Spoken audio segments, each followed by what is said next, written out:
Halo semua, di video kali ini saya akan membahas tentang free float 15%. Jadi kita sering mendengar rencana bursa untuk free float minimal 15%. Bahkan simpang siur gitu. Katanya Maret sudah harus 15%. Kalau misalnya Maret harus 15%, pertanyaan berikutnya dari mana market punya uang untuk serap likuiditas tambahan itu? Uang sekarang harga turunnya ARB artinya nggak cukup gitu kan. Nah, tapi mungkin banyak orang yang nggak pernah tanya, sebetulnya si MSCI, FTSE, GDX, GDXG itu masalah nggak sih dengan free float 15%? Nah, em, sebetulnya pertama-tama kita luruskan dulu. Pernyataan dari regulator tentang 15% itu cukup jelas. Yang wajib 15% adalah yang mau IPO. Kalau yang sudah IPO, belum. Yang mau IPO, artinya saham baru yang mau masuk bursa, minimal 15%. Dulu boleh 7,5. Sekarang nggak bisa. Sekarang harus 15%. Nah, kemudian untuk emiten yang sudah ada, itu dikasih batas waktu. Pada waktu kontennya saya buat, itu waktunya belum dijelaskan. Belakangan disebut akhir 2029, artinya sekitar 3 tahun. Nah, regulator juga mengerti, nggak bisa yang namanya free float itu dipaksa harus segera 15%. Harus ada, apa namanya, harus ada waktu yang cukup lah gitu ya. Tapi katanya, kan marketnya lagi jatuh, penuh dengan teori konspirasi gitu kan. Kadang-kadang judulnya dibikin clickbait gitu. Jadi dianggap semua saham harus minimal 15%. Dikeluarkanlah daftar-daftar saham yang di bawah 15, saham berikut saham Konglo yang di bawah 15 dan segala macam. Nah, menurut saya itu kesannya terlalu clickbait, terlalu ini. Nah, eh, untuk saham yang belum 15%, kemudian dia mau ke 15%, itu ada berbagai mekanismenya. Yang paling umum bagaimana? Ya, ownernya jual ke market gitu. Jadi kalau ownernya jual ke masyarakat, itu akan mengurangi saham milik free float, kemudian, mengurangi saham milik pengendali dan menambah saham free float milik masyarakat. Nah, kalau sampai pemilik jual, biasanya itu harus ada keterbukaan informasi. Kita kan sering lihat, oh ya, pemilik jual, terus dia jual berapa, harga berapa, dan seterusnya. Tujuannya apa gitu. Nah, kalau misalnya terjadi skenario pemilik jual ke masyarakat, lembar sahamnya sama. Eh, tapi persentase controlling interest atau pengendali daripada pemilik berkurang, sementara dari masyarakat bertambah. Tapi yang kayak begini, yang dapat uang cuma ownernya. Misalnya saya owner nih, saya punya 80%. Misalnya punya 90%. Masyarakat 10. Terus bursa bilang mau 15. Oke, saya jual 5% ke masyarakat. Pada saat saya jual, yang dapat duit siapa? Saya. Company-nya dapat nggak? Nggak dapat. Kenapa? Karena uangnya itu cuma terjadi perpindahan di antara investor. Nggak ada efek positif ke perusahaan. Nah, cara kedua adalah melalui mekanisme right issue atau private placement. Kalau right issue itu artinya semua pemegang saham lama dikasih kesempatan untuk ikut chip in, nambah nambah lembar saham baru. Jadi kan dia sudah IPO. Ini kayak IPO kedua. Nah, untuk IPO kedua, kalau semua pemegang saham lama dikasih kesempatan yang sama untuk beli, namanya right issue. Kalau private placement, enggak. Private placement itu misalnya perusahaan sudah IPO, kemudian mau tambah saham lagi. Nah, cuma yang saham tambahan ini dikasih ke kelompok tertentu atau dikasih ke investor tertentu. Itu namanya private placement. Nah, biasanya mekanisme private placement itu lebih ketat. Persentasenya nggak bisa banyak-banyak. Harus izin OJK, harus RUPS, segala macam. Kalau right issue itu lebih disukai. Kenapa? Karena semua orang punya kesempatan yang sama. Nah, kalau penambahan saham melalui mekanisme right issue atau private placement, perusahaan dapat untung, pemilik nggak dapat. Kenapa? Karena uangnya masuk ke, apa namanya? Uangnya masuk ke perusahaan langsung gitu. Nah, jadi itu perbedaannya ya, apakah ownernya jual atau melalui mekanisme right issue private placement. Cuma bedanya begini, kalau kita mau right issue, kalau kita jual, pemilik saya jual, ya harganya tergantung harga market pada hari itu. Kalau saya jualnya agresif, marketnya lihat, wah banyak banget yang pasang over, harganya mungkin jatuh. Bisa juga harganya pas lagi naik, saya jual sedikit, jual sedikit, jual sedikit, jual sedikit. Tapi kalau saya jual sedikit, jual sedikit, jual sedikit, nanti ketahuan, wah owner lagi jual nih, jadi nanti kasih berita nggak bagus. Padahal kadang-kadang ya udah, saya juga kena aturan regulasi, saya harus jual saham aja gitu. Nah, Eh, tapi harga jualnya bisa berbeda-beda. Nah, kalau misalnya dengan right issue atau dengan private placement, perusahaan mau nambah sekian lembar saham, kemudian harga per sahamnya sekian. Nah, semua orang itu kalau eksekusi dapat harga yang sama. Nah, jadi itu plus minusnya ya. Jadi kalau jual ke publik harganya beda-beda ngikutin market. Kalau right issue semua orang dapat di waktu yang sama dan harga yang sama. Eh, Waktunya sih nggak sama tergantung ya. Kadang-kadang right issue ini bikin panjang, kamu dikasih opsi untuk execute duluan gitu. Nah, karena right issue atau private placement adalah aksi korporasi, saya harus pengajuan ke regulator, jadi nggak asal gitu. Kemudian dalam proses pengajuan ini, saya juga harus membuat semacam bisnis proposal. Bukan saya sebagai owner ya, tapi sebagai direksi perusahaan, saya harus buat ini. Saya kan mau tambah saham baru. Emang nilai tambah jadi bagi pemegang saham apa? Ada proyek apa? Ada rencana ekspansi apa? Nah, kemudian ketika right issue dilakukan, itu butuh story yang kuat juga gitu. Kalau nggak ada story ya susah. Nah, jadi cara pertama terus terang lebih diminati karena gampang. Dan saya sebagai owner dapat uang. Nanti kalau company butuh uang kan saya tinggal kasih dia pinjaman seperti itu. Nah, kalau cara kedua eh, apa namanya terus terang agak repot gitu. Nah, kemudian secara teori Bapak Ibu eh, memang praktek juga sih. Kalau pemegang sahamnya banyak, pembentukan harganya itu kan semakin wajar. Kenapa? Karena yang punya banyak orang dengan berbagai kepentingan, dengan berbagai latar belakang, dengan berbagai strategi. Ada saat orang pakai buy sell karena pakai technical, ada orang pakai buy sell karena fundamental, ada orang pakai buy sell karena dia index fund gitu.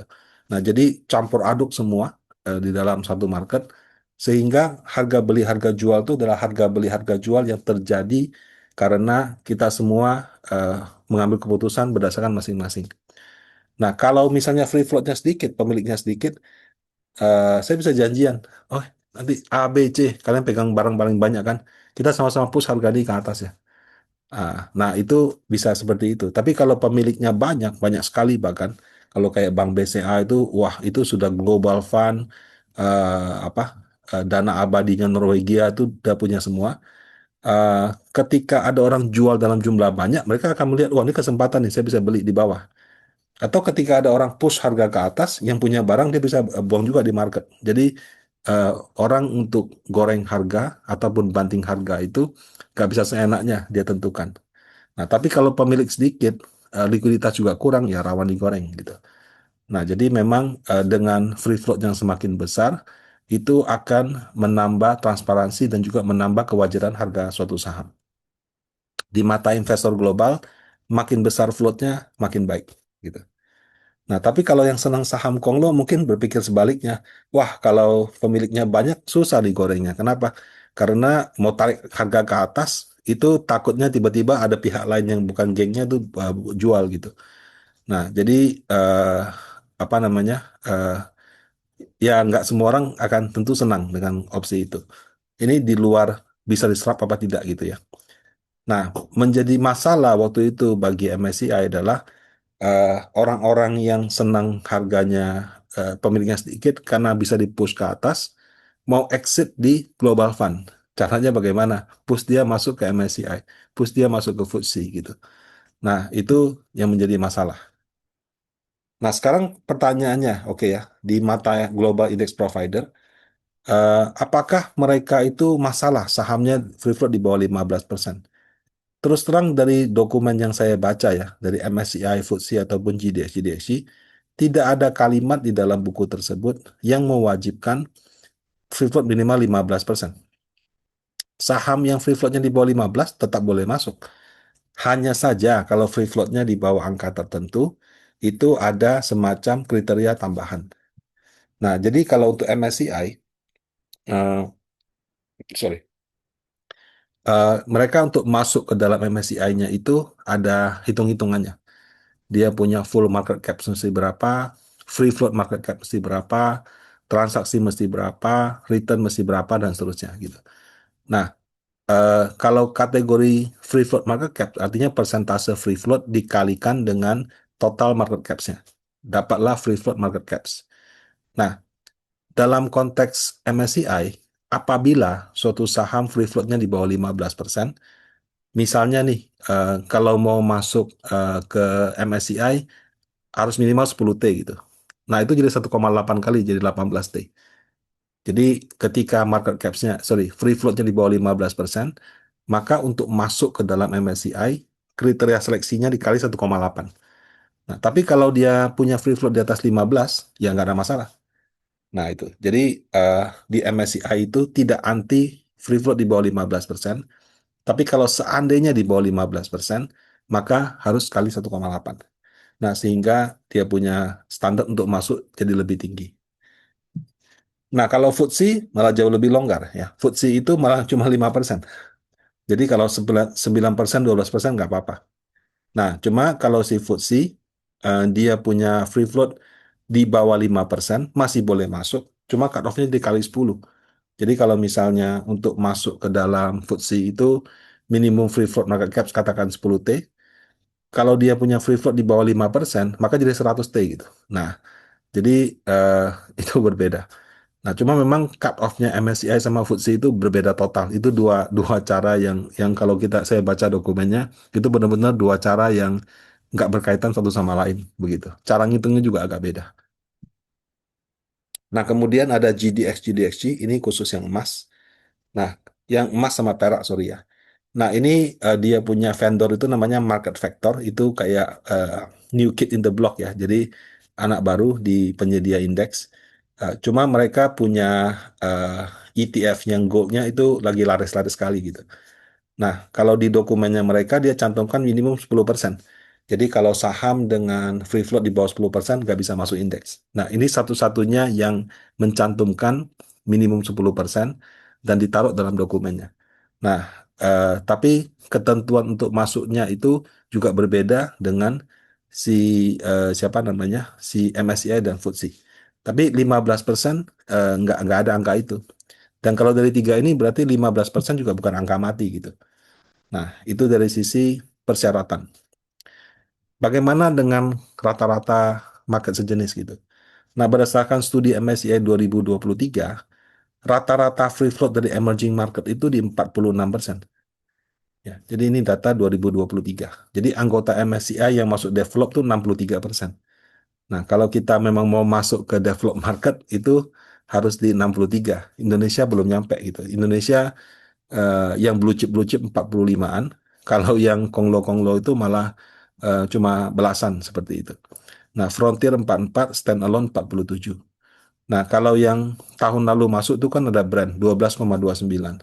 DSSA 20, kemudian BRMS 51. DSSA ini kena penalti 0,5 karena ternyata walaupun 20% tapi pas mau dicari barangnya nggak dapat segitu. Jadi dia 20% didiskon namanya FIF faktornya itu 0,5. Nah, jadi eh, kalau kenapa kita mau 15%? Karena yang belakangan ini masuk itu jauh di bawah rata-rata 46%. Seperti itu, ya. Nah, ini untuk gambaran.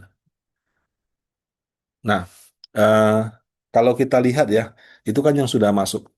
Saham-saham konglo lain yang dispekulasikan akan masuk kalau kita baca, rata-rata tuh nggak sampai 30% dia punya free float. Bahkan banyak ini bawah 20%. Itu pun belum dicek benar-benar. Dia tulis 20%. Jangan-jangan 12% itu afiliasinya. Jadi yang benar-benar di market cuma 8. Nah, jadi gerakan bursa untuk membuka hingga 1%, kemudian meminta deklarasi dia itu afiliasi atau bukan, menurut saya itu strategi yang sangat bagus gitu. Nah, karena kalau seperti itu, nggak ada lagi investor yang bisa menyamar sebagai non-afiliasi dengan kepemilikan di bawah 15%.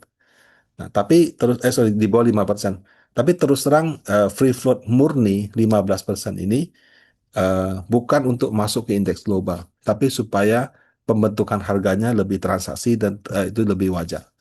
Dan kalau nantinya misalkan ada orang punya 1% karena orang crazy rich gitu ya, dia beli sahamnya benar itu tulen uangnya dia, bukan dari hasil titip-titip nama seperti itu, ya nggak apa-apa kan, tinggal dipublikasikan.